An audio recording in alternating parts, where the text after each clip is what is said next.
Hey, salut tout le monde, j'espère que vous allez bien. Aujourd'hui on se retrouve pour une partie solo de Legendary Encounters Predator. Si vous avez déjà vu la vidéo sur Alien il y a quelques mois, ça sera quasiment le même jeu avec une thématisation Predator. C'est un jeu de Upper Deck qui n'est jamais sorti en français. Je ne sais pas par qui c'est fait exactement. Pour la petite anecdote, ça faisait partie des Graal, des jeux que je cherchais absolument. Et lorsque j'avais sorti cette vidéo, Olivier de chez Yellow m'avait contacté par mail disant qu'il avait un exemplaire sous blister qu'il n'avait jamais déballé. Et donc il me l'a fait à un très bon prix. Je l'ai acheté, il me semble, 100 € si je ne dis pas de bêtises. Ce qui est pour ce jeu-là un très bon prix. Et j'ai appris il n'y a pas très longtemps que c'était son anniversaire aujourd'hui, le 25 avril, donc je me suis dit, même si c'est le souhaitage d'anniversaire le plus naze du monde, que c'était la bonne occasion pour sortir ce jeu et en faire une vidéo. Donc voilà Olivier, si tu passes par là, bon anniversaire, ton jeu est toujours entre de très bonnes mains. On se retrouve tout de suite pour une petite partie solo et en fin de vidéo, mon avis comme d'habitude, bon visionnage. Allez, c'est parti pour la petite partie de Legendary Encounters Predator. On va finir la mise en place ensemble juste pour que vous puissiez voir le tapis de jeu qui est magnifique et qui sera bientôt recouvert.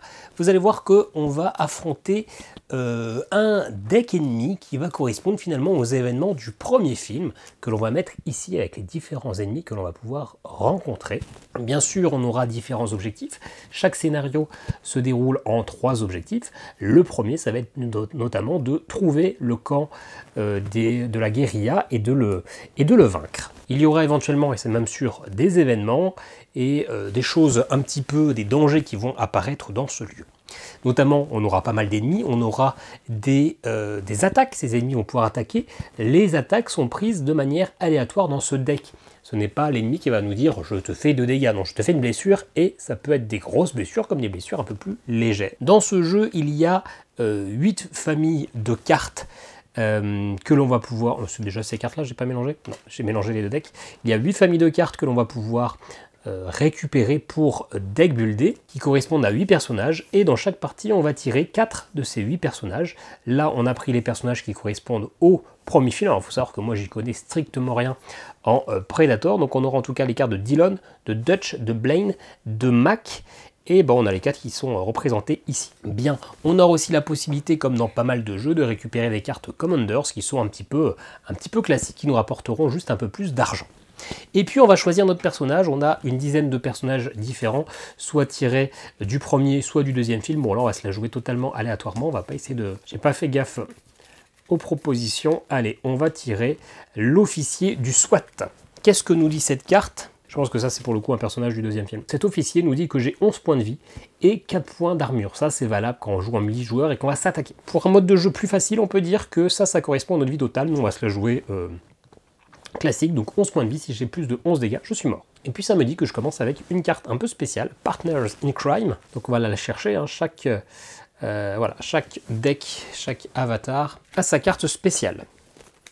Et puis j'ai un deck de base qui va me permettre d'avoir des attaques et de la vie. Alors oui, j'ai slivé, donc il va y avoir des reflets, d'autant plus que c'est un jeu de deck building, mais surtout un jeu assez rare, qui coûte assez cher, qui est difficilement trouvable, donc je l'ai slivé. Du coup, je ne défausserai rien. Ici, les ennemis morts vont là, les blessures défaussées vont là, les événements défaussés vont là, mes personnages morts vont là. Tout ça, ça va rester vide, je défausserai ailleurs, histoire qu'il y ait moins de reflets, parce que ici, ça reflète plein pot. Allez, j'ai mon deck de base que je mélange, j'ai donc 13 cartes et je vais en piocher 6.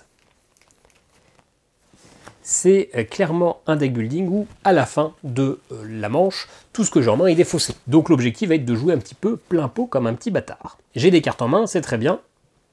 J'ai d'ailleurs que des cartes de base en main. J'ai un objectif, mais comment ça se passe? Eh bien, au début de chaque tour, la phase d'ennemi, si vous avez vu la vidéo d'Alien, c'est exactement pareil. Je vais prendre la première carte qui va aller ici. Au deuxième tour, il y aura une nouvelle carte qui va apparaître et qui va se mettre ici. Comme il y a une carte ici, ça va se déplacer. Comment les cartes sont révélées? Soit elles sortent du champ et elles arrivent dans la zone de combat, elles seront immédiatement révélées. Soit je vais devoir payer de l'attaque pour aller scanner. Et plus on s'approche de la fin, moins c'est cher à scanner. Par exemple, je vais jouer cette carte-là, ça me donne 1 point de recrutement. Celle-ci, un 2e point de recrutement. Celle-ci, un 3e point de recrutement. Et je vais jouer ces 3-là qui me donnent 3 de puissance. Donc, une fois que j'ai joué, je peux dépenser ces ressources. Bon, j'ai 3 d'attaque, je pourrais aller révéler quelque chose qui est là ou après. En l'occurrence, là, il faut 4, je ne vais pas pouvoir le faire. Donc ça va être perdu. Et j'ai 3 d'achat. Ici, c'est donc le Headquarters, c'est là où je vais pouvoir récupérer mes nouvelles cartes. Celle-là vaut 2, 4, 4, 6 et 5. Donc je peux me permettre d'acheter celle-ci, ou d'acheter un Commanders, qui est du coup une carte qui va me permettre d'avoir une capacité d'achat un peu plus forte. Pour l'instant, justement, je vais acheter un Commanders. Celle-ci, quand j'achète une carte, ça va directement au niveau de la défausse. Elle me permettra donc d'avoir une carte qui vaut 2 d'achat. Les cartes, vous voyez, ont des petites icônes. Généralement, c'est surtout cette icône-là qui est intéressante. Ça peut entraîner des actions en chaîne. Par exemple, vous voyez que sur cette carte, si j'ai déjà joué dans mon tour une carte avec cette icône-là, je peux faire cet effet-là. Donc ça va être intéressant d'essayer de combiner un peu les familles, de pas trop disperser mon deck sur les 4 familles. Le mot-clé Coordinate, c'est un mot-clé multijoueur. Je peux, pendant un tour et demi, un tour de mes alliés, mettre cette carte-là sur le côté. Je repioche une à la place, histoire que j'ai toujours ma même main de cartes. Mais du coup, le joueur peut copier cette carte pour récupérer cette ressource. Donc en gros, je l'aide. En solo, eh bien, tout simplement, on peut la défausser pour piocher notre carte, comme on peut la jouer pour sa capacité d'achat, ou cette icône-là pour activer d'autres pouvoirs. Ok, quand on récupère une carte, on défausse, c'est la fin de mon tour, c'était pas fameux. S'il y a un ennemi ici, il m'attaque. Ensuite, bah, c'est maintenant que je défausse et que je récupère 6 cartes. Je suis allé un peu vite. Voilà. Nouveau tour, hop, il y a une nouvelle carte qui pop, donc celle dans les Underground, dans l'Underground, est repoussée. Moi, je vais donc jouer mes 2 cartes expérience qui me donnent de l'achat. Hop, j'ai celle-ci, et ces 2-là qui me donnent de l'attaque. J'ai une dernière carte, bah, c'est ma carte spéciale, hein, forcément, je ne l'avais pas tirée, qui a 2 d'attaque. Donc déjà, j'aurai 4. C'est cool. Et j'ai un Call for Backup.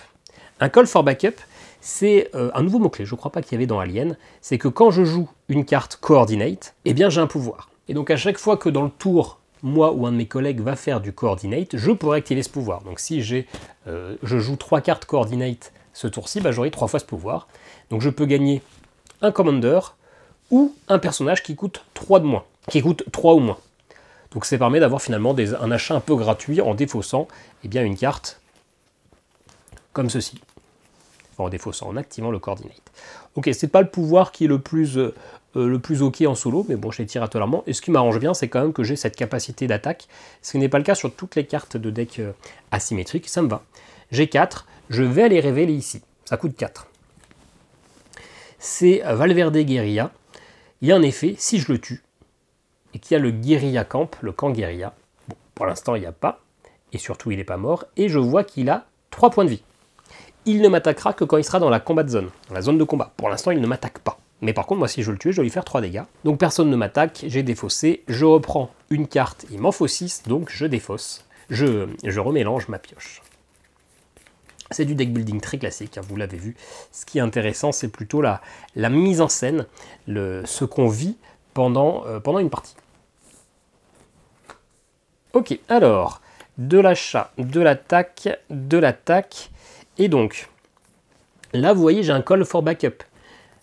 Donc, si j'utilise le Coordinate de ça, eh bien, j'aurai ce pouvoir-là qui va s'activer. Donc, c'est plus intéressant parce que ça permet d'aller acheter, finalement, pour l'équivalent de 2, une carte qui vaut 3. Donc, je vais faire Coordinate ça, donc je la défausse pour récupérer cette carte, qui est une carte d'attaque. Et donc, je joue le Partners in Crime, qui a déjà 2 d'attaque. Et donc, une fois par tour, je peux, si j'ai utilisé du Coordinate, gagner une carte Commander, ou gagner une de ces cartes-là qui vaut moins de 3. Et bien je vais prendre le Gonna Cut Your Name Into Him, de Mac, qui a aussi une action Coordinate, ça peut peut-être du coup aller avec ça, et surtout qui a un effet de piocher une carte. Donc ça m'active cette icône-là, ce qui peut être intéressant d'avoir une icône activée, et repiocher une carte, donc celle-là en fait c'est une carte qui m'embêtera jamais en main, qui me donnera juste cette icône. Ok, dès que j'ai acheté, je remplis ici. Donc j'ai 1 d'achat, autrement dit, je ne vais rien acheter. Par contre, j'ai 2, 3, 4, 5, 6, et j'ai 6 d'attaque, donc j'en ai utilisé 3 pour aller tuer cette carte, et 3 pour révéler ici. C'est la même carte. Bien. Tout ça, c'est défaussé. Toujours personne qui m'attaque. Là, du coup, il y a une nouvelle carte qui vient. Celle-ci est déplacée. Celle-ci ne se déplace pas. On remplit juste les trous. C'est une nouvelle carte. Ok, alors, un peu d'achat, 3, 4, 5 d'achat et 1 d'attaque. Bon, bah les 5 d'achat, ça c'est très intéressant, ça permet d'avoir un gros boost d'achat. Brother in Arms, c'est un mot-clé qui s'active pour chaque autre personnage que j'ai joué ce tour-ci. Dillon, c'est Dillon. Donc si je joue d'autres cartes Dillon, ça ne m'activera pas le Brothers in Arms. Mais si je joue une carte Dutch, une carte Blaine et une carte Mac, que j'ai joué 3 autres personnages, donc ça fera un plus 7 d'achat. Donc celle-là, elle est très forte si j'ai un deck un petit peu dispersé. Alors le SWAT Officer, ça ne marche pas. Hein. C'est vraiment les personnages du de la partie, j'ai au moins une carte Mac et une carte... Alors ça marche pas non plus pour les Commanders. Hein. J'ai une carte Mac. On a vu que j'avais 1, 2, 3, 4, 5. Ça, c'est une belle capacité d'achat. Et ok, une belle capacité d'achat. Ça, je peux l'acheter et l'activer assez facilement. Ce pouvoir-là, j'ai déjà une carte comme ça, qui me permet de piocher 2 cartes et d'en défausser 2. Donc finalement, j'améliore ma main. Mais je vais plutôt aller chercher celle-ci. Je vais récupérer encore un petit peu d'attaque. Pour l'instant, je ne vais pas trop entrer dans les combos. Je vais récupérer simplement de l'attaque. Allez, il me reste un, mais je ne l'utilise pas. Il y a quand même dans ce... Alors, je connais un peu les scénarios. Il y a quand même beaucoup d'ennemis dans ce scénario. Hein. Donc, c'est bien d'avoir rapidement un peu de puissance, parce que quand ils vont arriver ici, je serai un petit peu dans la galère. Donc là, on se rappelle, hein, l'objectif, c'est pas juste d'aller tuer des cartes, c'est de trouver le camp guérilla. Donc, il va falloir révéler des cartes. Hein. Ok, allez. Du recrutement, du combat, du recrutement, du combat. Là, j'ai encore un Call for Backup qui me permet de récupérer une carte de 3 ou moins. Éventuellement contre celle-ci. Alors déjà je la joue hein, en attaque, et est-ce que ça je vais la défausser pour récupérer une carte gratuitement, et de toute façon comme je la défausse, c'est le coordinate, je repioche. Bon, hop, du coup je peux l'activer pour aller récupérer une carte, ça c'est pas mal, ça permet si j'ai déjà l'icône rouge, d'aller me soigner. Après, hein, est-ce que j'ai tant envie de ça que ça me soigner tout de suite? Je sais pas, hein. Parce que ça fait trop mélanger mes icônes, et donc peut-être avoir assez peu de chance de la récupérer. Donc écoutez, je vais reprendre une carte Commander, pour essayer d'avoir une icône différente. Bon, une icône rouge, très bien. J'ai 4 d'attaque, je peux aller tuer elle, ou je peux aller révéler une de ces cartes. Ça va être assez facile à tuer 3, donc je vais en profiter, je vais révéler celle qui est ici, à 4. Carte événement. L'événement, eh bien c'est écrit ici, si le Guerilla Camp, le camp Guerilla, est placé dans The Wilds, donc la zone là, on le déplace vers la droite. Ça va être un effet, vous voyez, quand le camp guérilla va apparaître, il va falloir faire une action et ça va être plus simple s'il est ici que s'il est à droite. Bon, en l'occurrence, c'est bien, il n'a pas pop, donc autant jouer, garder cet événement maintenant. Eh bien, il n'y a personne ici, je défausse tout, je repioche 6. Partie qui commence un petit peu lentement. Ça me va, parce que je ne suis pas très en place non plus. Alors, de l'achat et de l'attaque. Bon, je vais utiliser mes 3 d'attaque pour tuer ça, comme ça. C'est fait. Et mes 3 d'achat, et bien écoutez, comme je sais que j'ai récupéré une carte avec du rouge, je vais prendre le Sexual Tyrannosaurus. Allez, 3, hors mélange. Un peu d'attaque, un peu de vie, mais j'ai pas de grosses cartes. Donc c'est pas fou. Hop, hop. Tout ça, ça se décale. On va essayer d'aller explorer un peu ce tour-ci, si c'est possible. Alors, de l'achat, de l'attaque, de l'achat. Ok, ça ce sont les cartes de base qu'on peut réussir à épurer. Hein. Il y a des effets qui s'appellent kill, qui permettent, regardez celle-ci par exemple, vous mettez kill a card in your hand. Donc celle-ci, ça permet vraiment d'aller épurer mon deck. Donc ça va être intéressant d'aller chercher celle-ci qui coûte pas très cher. Hein. Je vais pouvoir l'acheter. Écoutez, je vais jouer ça juste pour l'icône et qui me permet d'aller piocher une carte. Hein, c'est l'effet. Donc j'aurai ça. Je pourrais pas l'activer parce que j'ai pas fait de coordinate. Celle-ci, je l'ai jouée, je l'ai pas coordonnée. Et donc celle-ci, qui n'activera pas non plus son pouvoir, parce que je n'ai pas encore joué de points de Hulk. Mais ceci dit, j'ai 5 d'attaque, ça va permettre pour 2 révéler celui-là, et c'est le camp guérilla, c'est parfait. Donc regardons tout de suite, quand je l'ai révélé, je dois l'attacher à la rivière. Hop, ici. Les cartes révélées sont les cartes qui sont un petit peu en décalage. Et ensuite, pour chaque carte événement que j'ai révélée, et j'ai révélé une carte événement, je la déplace à droite. Donc finalement, ça va au niveau du cimetière. Et quel est son pouvoir? Quand c'est dans le Wilds, bah, c'est le cas, hein, ça sera toujours, quasiment toujours dans cette zone-là, je peux dépenser une attaque pour détruire le camp guérilla. Facile.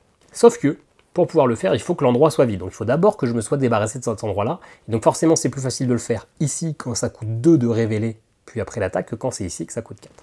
Ok. Ceci dit, j'ai utilisé 2 d'attaque, il me reste 3. Donc je vais révéler cette carte-là, qui en vrai... Je vais la révéler un peu pour rien, parce qu'au tour d'après, elle va se décaler là, et je serai encore obligé de révéler une carte, mais c'est pas grave, il faut bien le faire. Faut bien le faire. Hop. Et que ce soit celle-ci ou celle-ci, de toute façon, les deux valent 3. Ça, c'est une carte ongoing, c'est-à-dire que tant qu'elle est en jeu, cet effet s'applique. Chaque Valverde Guerilla, donc les cartes que j'ai déjà détruites, ont plus 1 d'attaque. Enfin, ont plus 1 de vie, pardon. Ok, je peux pas l'attaquer, par contre j'ai 3 d'achat, j'avais dit que je prenais celle-ci qui allait permettre d'épurer mon deck.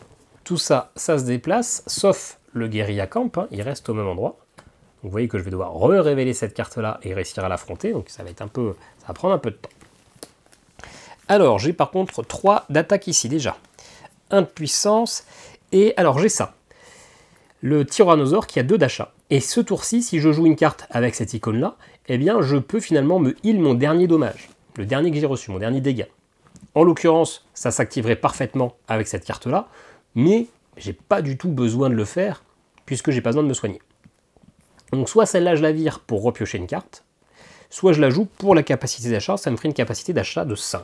Pour 5, je peux acheter ça, qui me permet d'avoir un gros up d'achat et pouvoir aller chercher des autres cartes. Donc c'est peut-être comme ce que je vais garder. Je vais garder comme ça. Peu importe le pouvoir, je prends les 5. Et là j'ai 3. Donc 3, je vais en profiter. Je vais révéler celle-ci pour 2. Hop, c'est une carte event. Et ça me dit que si c'est en place, boum, ça se décale d'un vers la droite. Donc ça devient encore plus dur maintenant d'aller valider cet objectif. Les effets des Valverde, quand je les tue, ça les déplace vers la gauche. Donc j'ai déjà tué 2 Valverde, c'est ça qui est compliqué. J'aurais peut-être dû attendre avant de les tuer. Attendre que le guérilla camp apparaisse. J'ai un petit peu merdé sur ce coup-là, mais après si ça vient se stacker ici, c'est un peu compliqué aussi.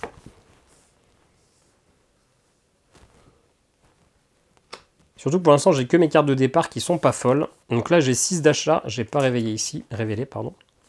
Je vais pas prendre l'attaque, je vais prendre mes 6 ici pour prendre ça, qui me donne une belle attaque avec Dutch. Hop, allez, je repioche 6. Tout ça, ça se décale, et donc on va bientôt avoir nos premières attaques, parce qu'on va bientôt avoir quelqu'un dans ma zone de combat. Lui, il a 5 points de vie. Ok, alors là, j'ai qu'une carte de départ. Ok, j'ai 2 cartes de départ. Je vais utiliser ma carte Coordinates pour repiocher. Je vais l'utiliser en Coordinates. Ça me donne une attaque de base. Je joue ça, qui me donne 2 d'attaque, et je peux acheter gratuitement parce que j'ai fait une action Coordinate. C'est le Call for Backup, une carte qui vaut 3 ou moins.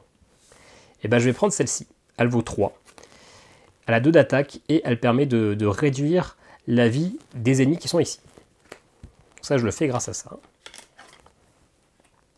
Ok. Ensuite, je vais jouer ça.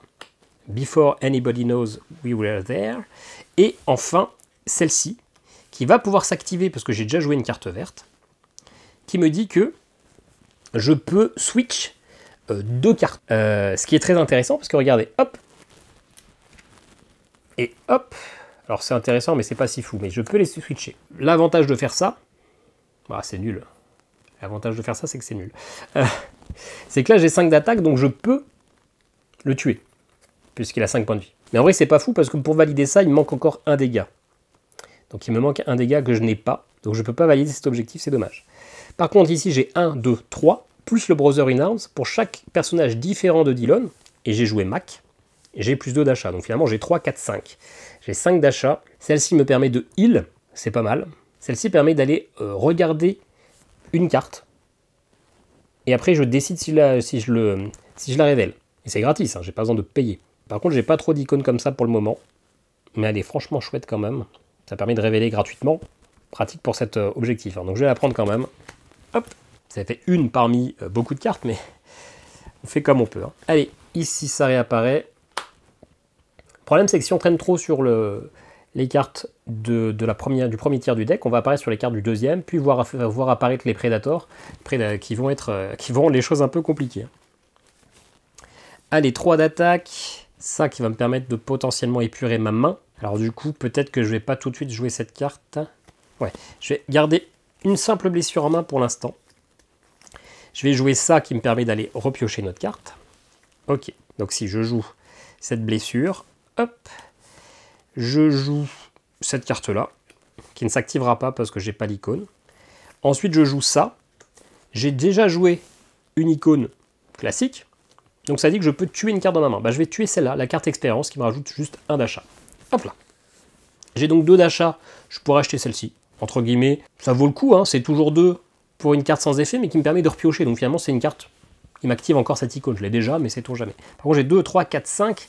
J'ai 5 capacités d'attaque. C'est peu probable qu'avec 4, l'ennemi d'en dessous, avec un seul d'attaque, j'arrive à l'activer. Le tuer. Donc écoutez, on va retourner ça à 2. Ah c'est l'objectif déjà du prochain niveau. Bon, et ben, quand je l'ai révélé, ça vient ici. Hein. Ceci dit, il y a un effet, c'est que si ici c'est vide et que je dépense 6 d'achats, et bien ça je vais pouvoir le rajouter là. Donc je pourrais déjà valider l'objectif, mais je ne pourrais pas gagner le bonus tant que je ne serai pas vraiment sur l'objectif. Mais bon. Ok, donc j'ai utilisé 2, il me reste 3, bah, je vais aller révéler... non, il me reste 2, je vais révéler 3... si, je vais révéler celle-ci, hein, pour 2, allez. Ah, hasard. Du coup, on se réfère à cette carte-là, qui me dit que cette carte-là va marquer mon personnage. Je la mets près de mon personnage. Je la mets sur le côté.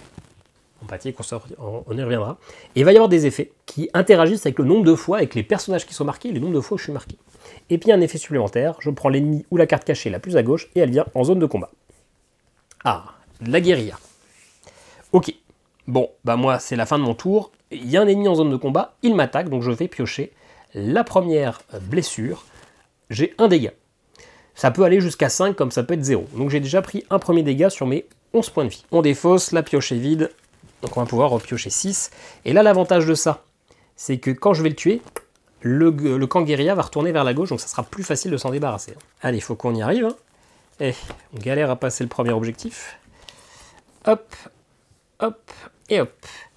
Alors, j'ai un petit peu d'achat, un petit peu d'attaque, un petit peu d'achat. Qu'est-ce que j'ai? Je vais utiliser le coordinate. Je le vire pour repiocher une carte. Ok. Intéressant. Ah non, pas du tout intéressant. Ça, c'est le Brothers in Arms, c'est-à-dire que pour chaque personnage différent, je gagne plus d'attaque. C'est la carte pour essayer de faire un gros rush ici, sauf que c'est 3 fois le même. Donc c'est pas du Brothers in Arms, ça ne l'activera pas du tout. Ok. Ceci dit, celle-là, du coup, je ne vais pas la jouer tout de suite, je la garde en main. Je vais donc jouer ça, qui fait que tous les ennemis ici ont -1. Je vais jouer ça qui s'active, parce que j'ai bien un personnage joué avec cette icône-là, ce qui me permet encore une fois de tuer une carte en main, donc je retire cette carte achat. Et du coup, je vais jouer ça, qui donne un bonus d'attaque si il y a d'autres personnages différents, mais en l'occurrence, j'ai qu'un seul personnage. Donc j'ai 2, 4, 5, 6, sachant que celui-là n'a que 2 points de vie. Donc je vais le tuer, hein. Comme ça je ne me prends pas des dégâts. L'effet quand il est mort, c'est que le gang guérilla, hop, se déplace.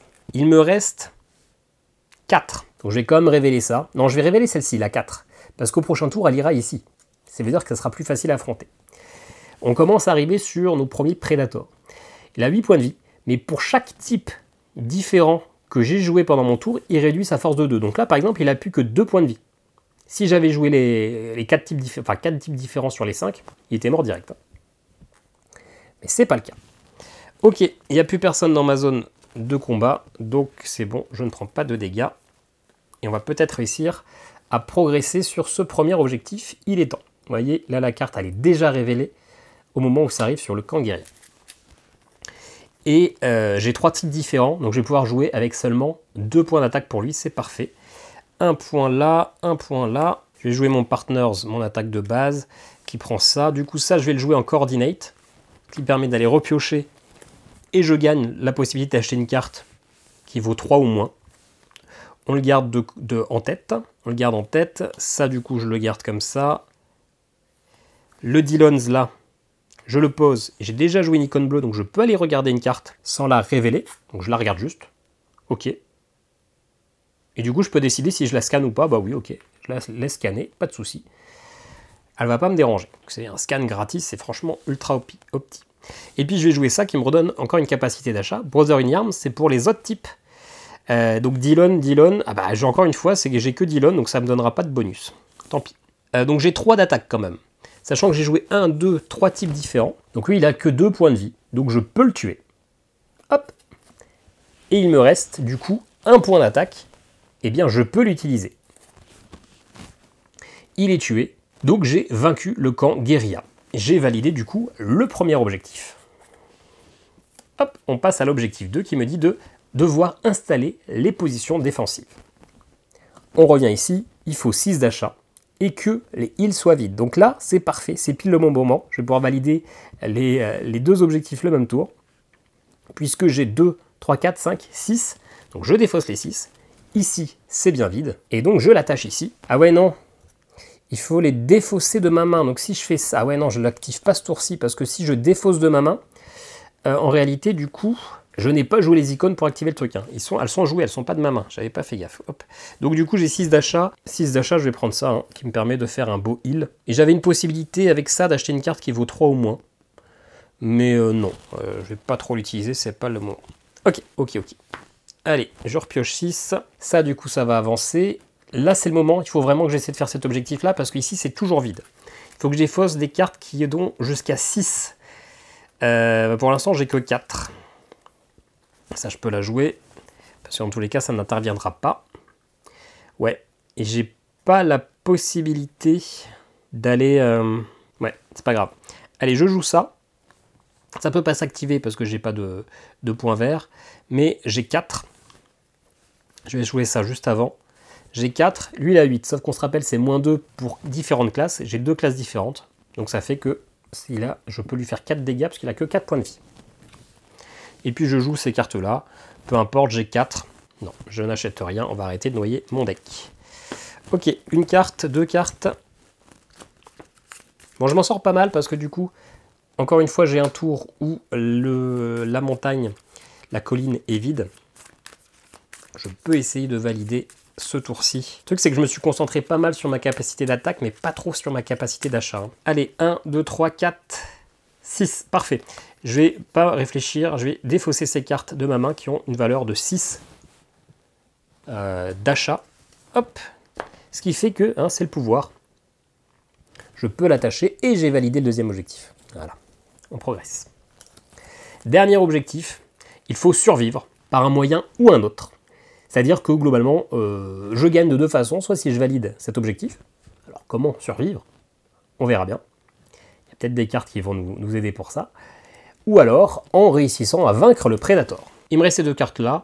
Je pourrais les jouer, d'ailleurs, mais ça sert à rien. Le Brothers in Arms ne peut pas s'activer, j'ai pas joué d'autres personnages. Ça m'aurait permis de soigner ma blessure. Allez. Donc là, on va être vraiment sur un besoin de s'armer, parce qu'on va probablement bientôt rencontrer le Predator.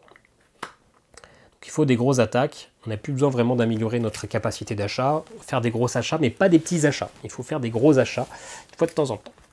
Alors, il y a quand même un pouvoir, maintenant que j'ai passé ce truc. Quand une carte cachée entre la position défensive, je la scanne. Donc ça, c'est gratuit à chaque tour.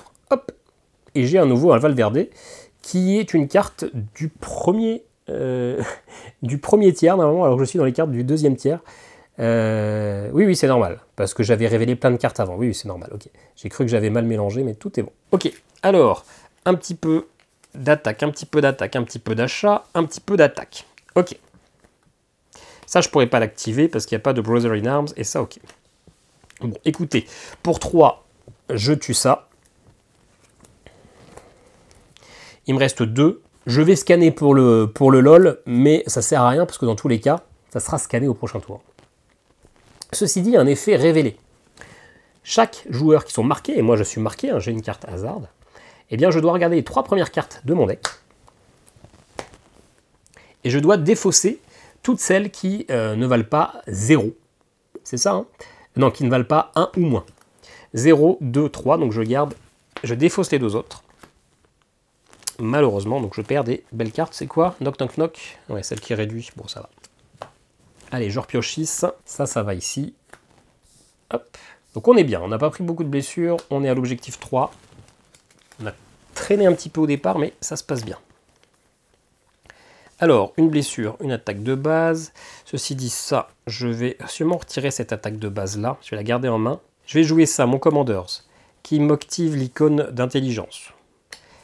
Donc je peux révéler une carte qui est cachée, sans la révéler, et ensuite, je peux la scanner. Encore une fois, c'est pour voir si, là, il y a des cartes qui sont révélées. Est-ce que ça m'arrange de les révéler tout de suite ou pas? Je vais révéler celle-ci. C'est une carte événement. Qu'est-ce que c'est les événements à ce moment-là? El Cazador Trateo de los Hombres. Ok, je piocherai une blessure, ce qui ne me dérange pas. Donc oui, je la scanne, comme ça me laisse un emplacement vide, peu importe. J'aurai le temps éventuellement de me heal. Donc je dois piocher une blessure à 0.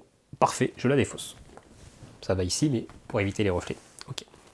Donc c'est bien, lui il n'ira pas tout de suite ici, ça me va bien. Du coup je joue ça. J'ai déjà joué ça, donc c'est bon, ça me permet de tuer une carte de ma main. Du coup je vais la garder, c'est plutôt celle-ci que je tue. Je ne l'ai pas joué, on va dire, je la tue. Pourquoi? Parce que du coup, là j'ai 3, 4, mais j'ai un Brothers in Arms, j'ai joué Dillon, c'est un autre personnage de Dutch, donc j'ai un +2 en attaque, ce qui fait que j'ai 6 tout pile. Donc je peux tuer cette carte-là, ce qui m'arrange quand même de faire du tout pile. Il me reste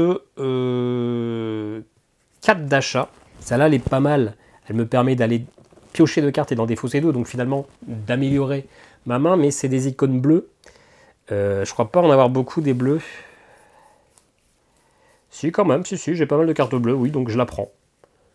Ça permet d'essayer d'avoir plus de cartes avec des belles attaques. Et puis surtout, ça fera renouveler un peu la rivière, hein, qui bouge plus trop.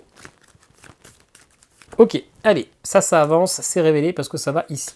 Encore une fois, ah bah non, ça n'avance pas d'ailleurs. D'ailleurs, on a regardé du coup la carte, ça n'avance pas parce qu'il y a un trou là. Bon, je sais ce qui va arriver. Tant pis. Ok. Une main un peu naze, un peu d'achat, un peu d'attaque. Ça, je peux l'activer. Il y aura un Brothers in Arms avec Mac, donc j'aurai +2 d'achat. Ça, je vais le jouer là. Je peux du coup inverser la position de 2 cartes. Mais comme j'ai rien de révélé pour l'instant, ça m'arrange pas des masses. Quoique, ça peut se faire dans un second temps. Hein. Ça s'active pas. Bon, j'ai 3, je vais scanner cette carte-là. C'est un biohazard. Donc, je suis marqué une fois de plus. Ça va avoir un effet avec les cartes. Et je peux du coup prendre la carte, enfin je dois prendre la carte la plus à gauche et la mettre dans ma zone de combat, qui a un effet révélé pour chaque joueur marqué. Bon bah là je suis marqué 2 fois, mais ça change rien pour cette carte. Encore une fois, je prends les 3 premières et je défausse toutes celles qui ne valent pas 1 ou moins. Ah non, c'est toutes celles qui ne valent pas 0, parce que c'est toutes les cartes qui valent 1 ou plus. Ok. Bien, c'est pas bien grave, je vais me prendre une blessure, mais c'est ok. En achat, j'ai 2, 3, 4, 5, 6, 7. J'ai 7 d'achat. Donc je peux aller prendre celle-ci qui me fait un buff d'attaque. Et je prends une blessure à 3. Donc j'ai 4 dégâts sur les 11. Ça se déplace, ça se déplace. Ok. Bon là on va se concentrer pour tuer les hunters qui sont ici. Hein. Ah, il me manque une carte, j'en ai que 5. Alors c'est que des dégâts de base, ce qui est pas fou. 4, et moi il m'en faut 6. Ah, j'ai 6 quand même, j'ai ça. Donc avant d'en jouer une, je vais utiliser ça, le coordinate. Donc je vire et je repioche. Ok, ça me va. Donc je vais jouer cette carte-là. Je vais jouer ça, qui me permet de tuer une de mes cartes en main. Donc je vais retirer une attaque de base. Du coup j'ai 2, 3, 4, 5, 6. Je n'ai pas de bonus, parce que c'est Dutch et Dutch. Mais 6 c'est suffisant pour tuer cette carte. Ok, on progresse. 40 minutes. Tac, tac. Je vais utiliser le coordinate pour repiocher à la place. Hein. Je prends celle-ci, que je vais jouer. Mac, qui me dit de piocher une carte. Très bien. Celle-ci, je la joue, qui me donne un peu d'attaque, et finalement, ça me dit que je peux aller récupérer une carte à 3 au moins, mais je ne vais pas le faire. Je vais jouer ça. Mac, une carte Mac. Très bien, avec une icône rouge. Donc, je vais jouer ça, qui me demande si j'ai une... Enfin, qui me dit que si j'ai une icône rouge, je peux soigner ma dernière blessure. Celle-ci. Parfait. Et du coup, j'ai mon Brothers in Arms.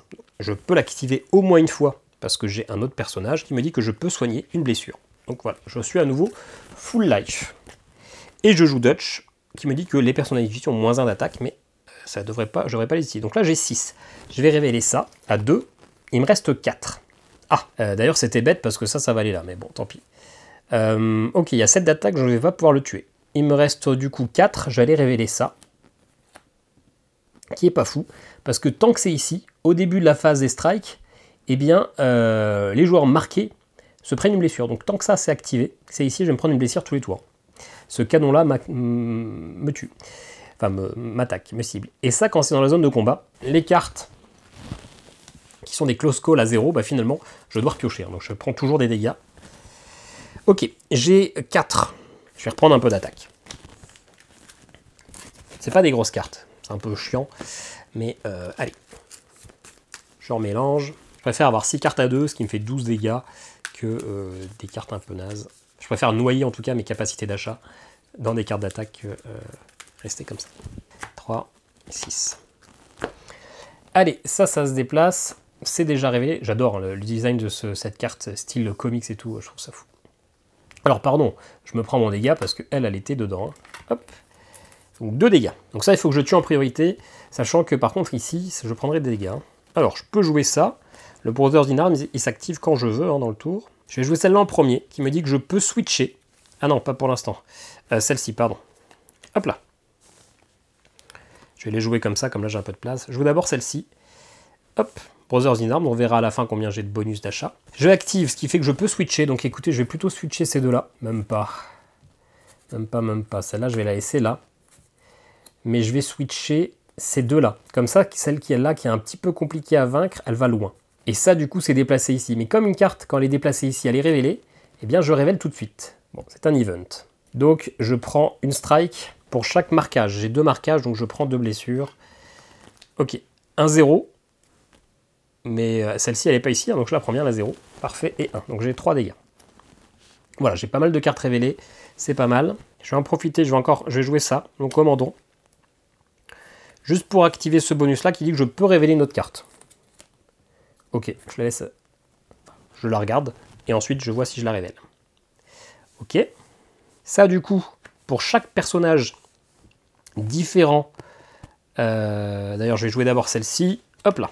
Celle-ci, je peux l'activer une fois par tour. Mais pour chaque personnage différent, je fais l'effet. Donc finalement, j'ai joué en différent de Mac, j'ai joué Dutch. J'ai joué Dillon.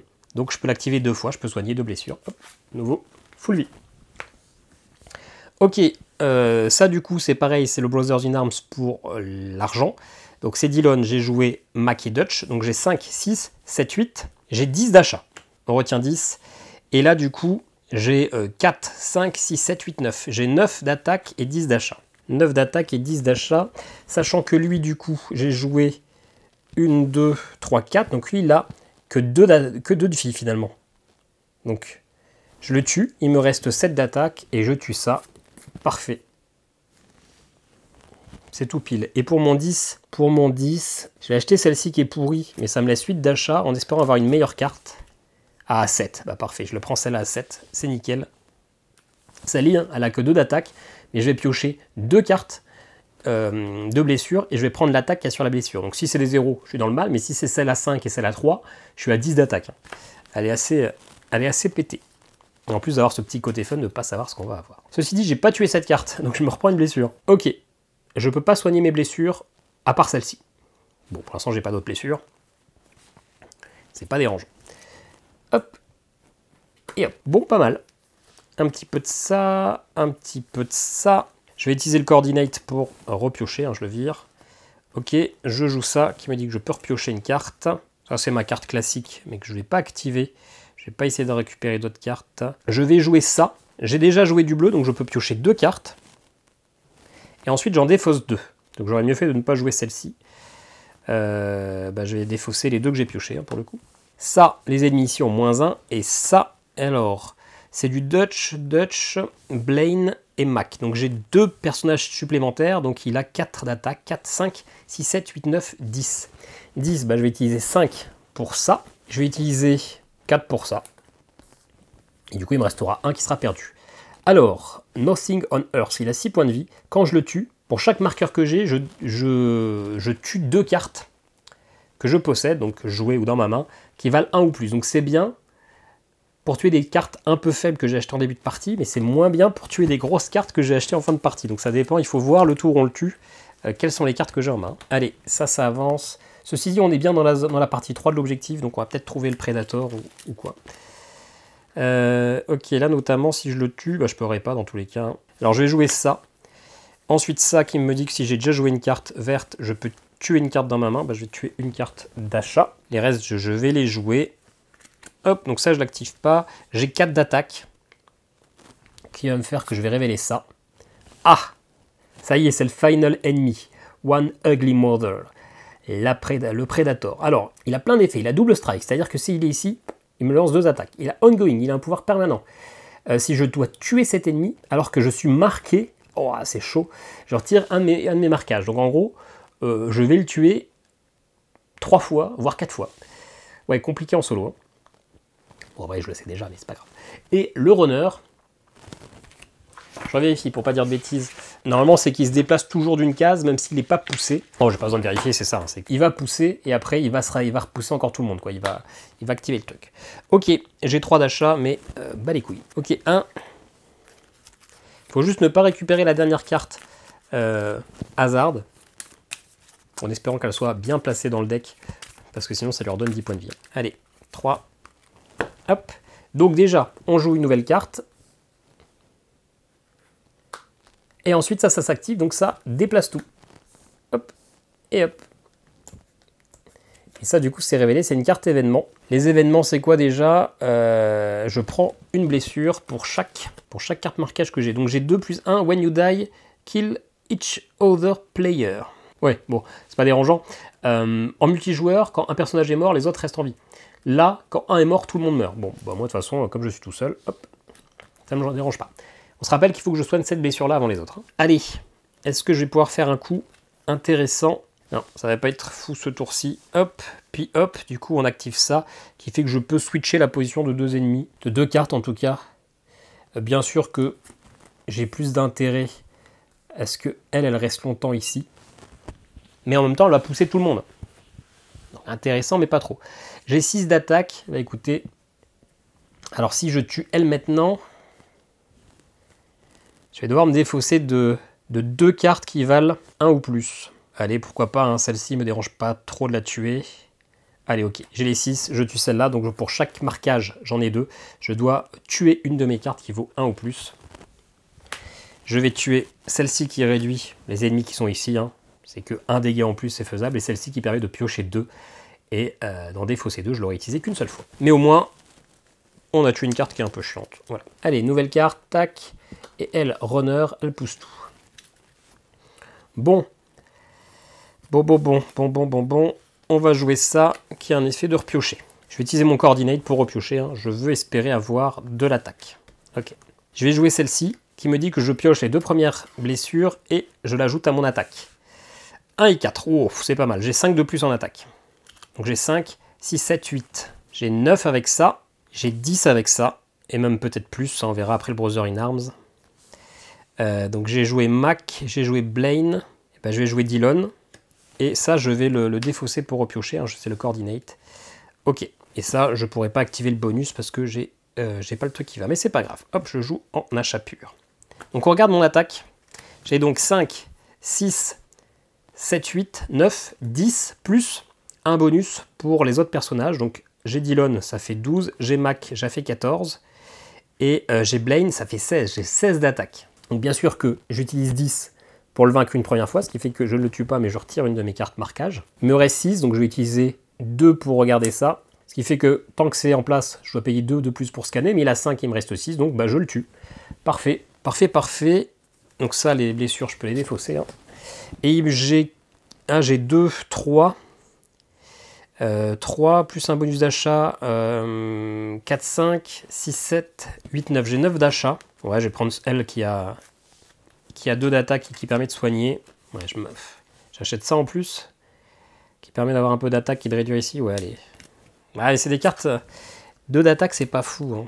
Allez, c'est pas grave. Faut que j'arrive à le tuer encore 2 fois et c'est bon. Allez, ça pousse. Et c'est bientôt ici, c'est ça qui est dommage. Hein. Allez, je joue ça. Ça me permet de repiocher. Je vais jouer mon petit Dutch qui me donnera sûrement des petits bonus d'attaque. J'ai déjà joué Mac. J'ai joué ça. Qui dit que comme j'ai déjà joué une carte verte, je peux tuer une carte de ma main, donc une carte d'achat de base. Je joue cette carte-là de Mac avec un peu d'attaque. C'est du Brother in Arms, donc comme j'ai joué Dutch, et attendez, je vais jouer Mac d'abord. Hop, je joue Mac. Son pouvoir ne s'active pas. Je joue Dutch. Non, je joue... Ah merde, mais non, c'est Mac. Mac et Mac, ça fait toujours Mac. Dutch, Mac... Ah oui, non. Je joue Blaine. Je joue du coup, donc ça sera une fois par tour son pouvoir. Donc pour l'instant, je vois quand je l'active. Du coup, j'active Mac ici. J'ai joué Blaine et Dutch, donc Brother in Arms, c'est x2. Je peux soigner 2 blessures, donc je soigne celle que je suis obligé de soigner. Et puis celle à 2. Ensuite, je peux activer ça, puisque quand c'est one this turn, bah c'est une fois par tour, je ne suis pas obligé de l'activer au moment où je joue la carte, c'est dans le tour.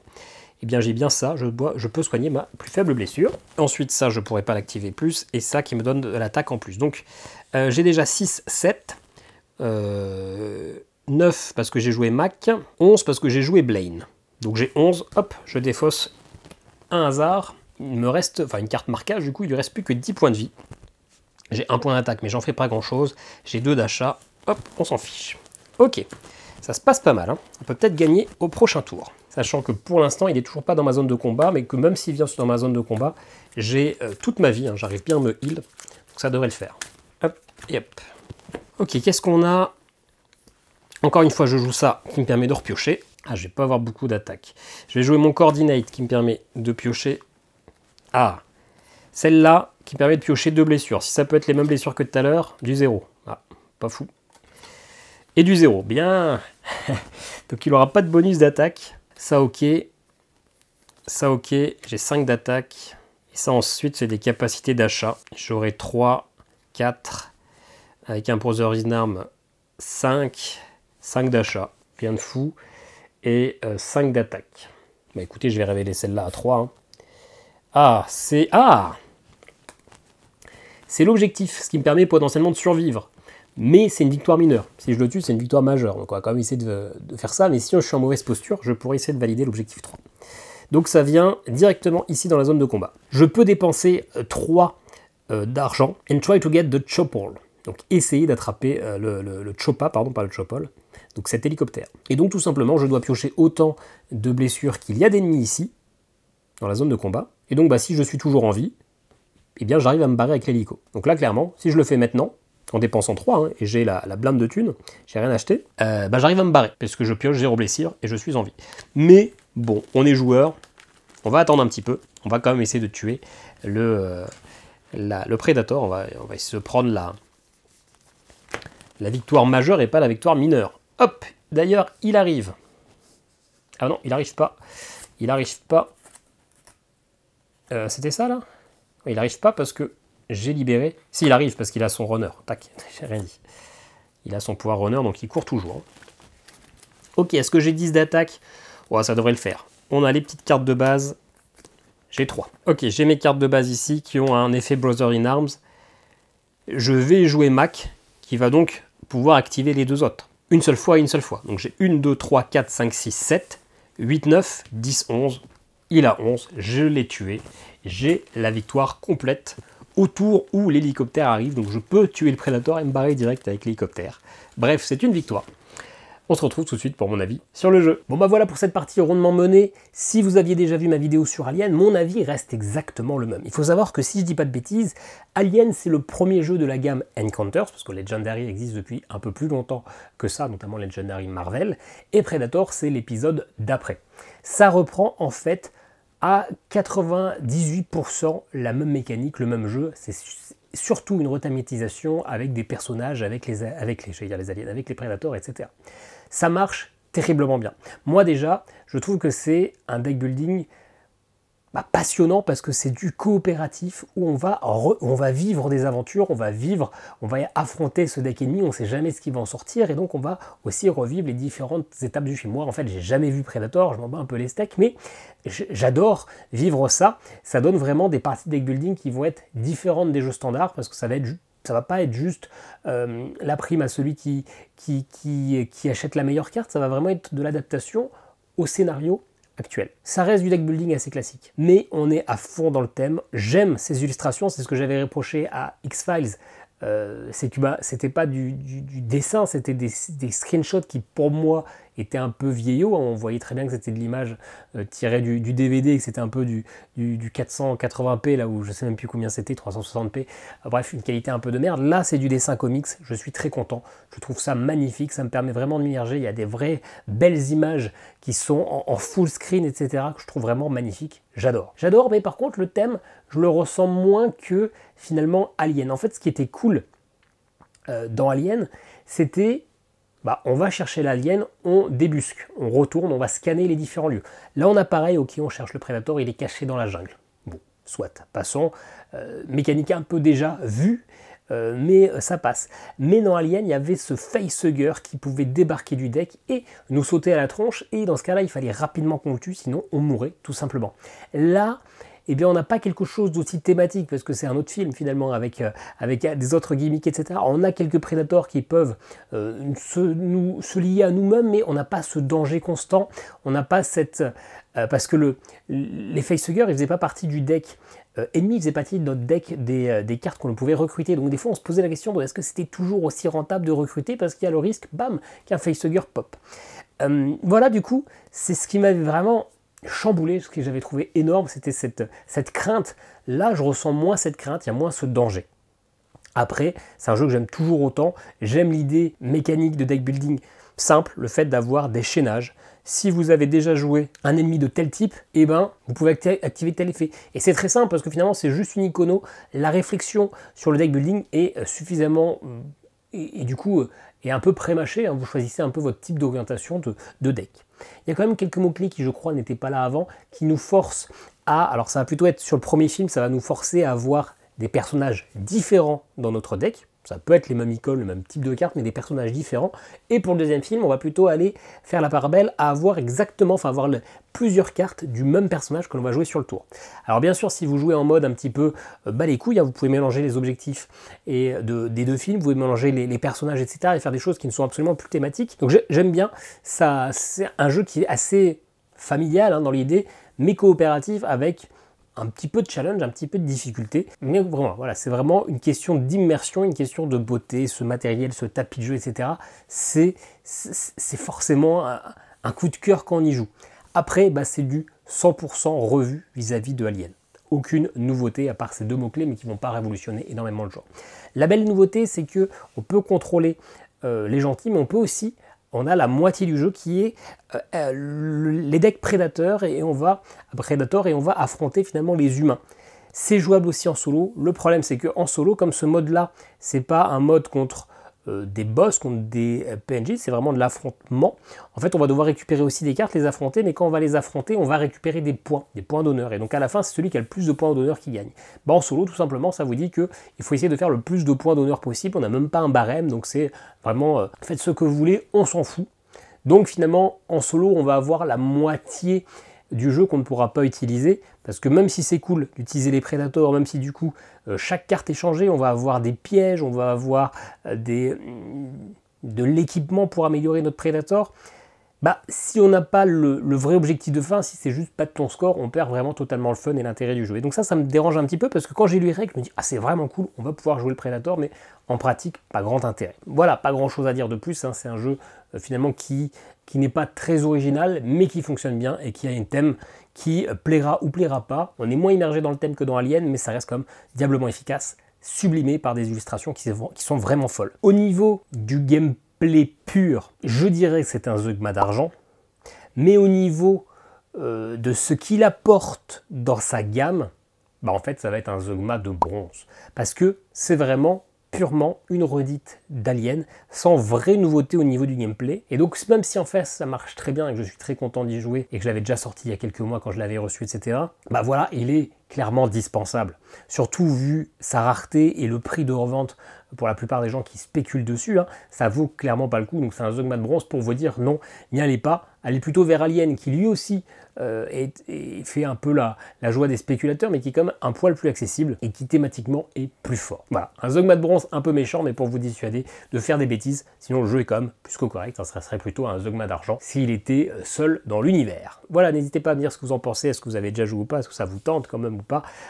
Bien sûr, ça sera jamais disponible en français, hein, ça sert à rien d'espérer un portage. Il y a beaucoup de difficultés à porter des jeux licenciés, hein, des jeux sous licence. Dans tous les cas, n'hésitez pas à partager, commenter, puis nous on se dit à très bientôt pour une vidéo. Ciao, ciao.